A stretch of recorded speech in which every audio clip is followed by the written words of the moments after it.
In a small village nestled in the forests of northern Europe lived a man named Elias Martin, a simple woodcutter forged by the hardships of life.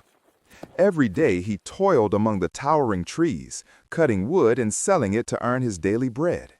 He had only one daughter, Noreen, whom he loved beyond measure, especially after losing his first child, Eliza.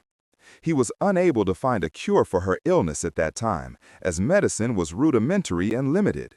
Elias's life before his wife's departure was peaceful and happy. Eliza was his comfort and solace. But after her passing, everything changed.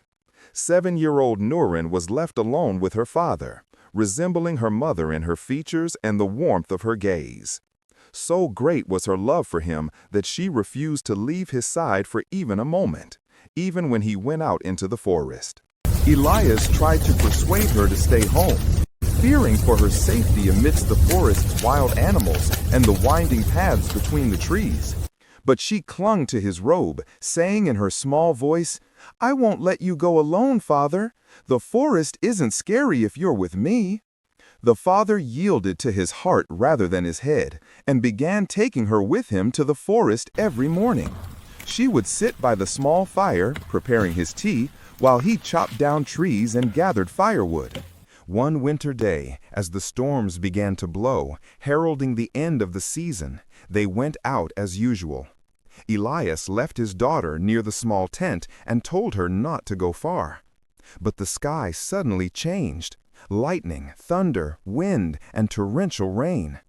The little girl became confused and began searching for her father in the fog. He ran towards her, but she was running towards him from the opposite direction.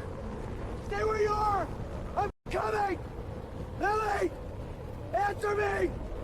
Hold on! I'm right here! Their paths crossed, and they couldn't see each other in the storm.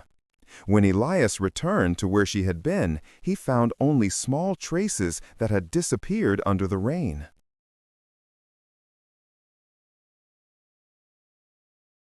He spent the whole night searching, calling her name, "Noreen, my little one." But the wind only responded with echoes. In the morning, the villagers began searching for him, but without a trace. As for Noreen, she got lost in the middle of the forest, exhausted and frightened, until she lost the ability to speak from the severity of the shock and fell unconscious under a huge cypress tree. It was found by a nomadic woman named Maria, who was grazing her sheep on the outskirts of the forest. I've got you. She took care of her, gave her milk, and then carried her to her camp. The little girl did not utter a single word, only her wide eyes filled with tears. The family loved her and embraced her as their daughter, but she remained silent, as if her voice had disappeared with the storm. 7 years have passed. Elias never forgot his daughter, even though everyone convinced him that she was gone forever. He sat near the fire every evening, until one day Elias traveled with a caravan of merchants to the west, to change his atmosphere and earn a living. At one of the rest stops at the edge of the old forest, he approached a small tent in which Bedouin women were selling milk. One of them handed him a tin bowl, and a girl came to offer him a small cup.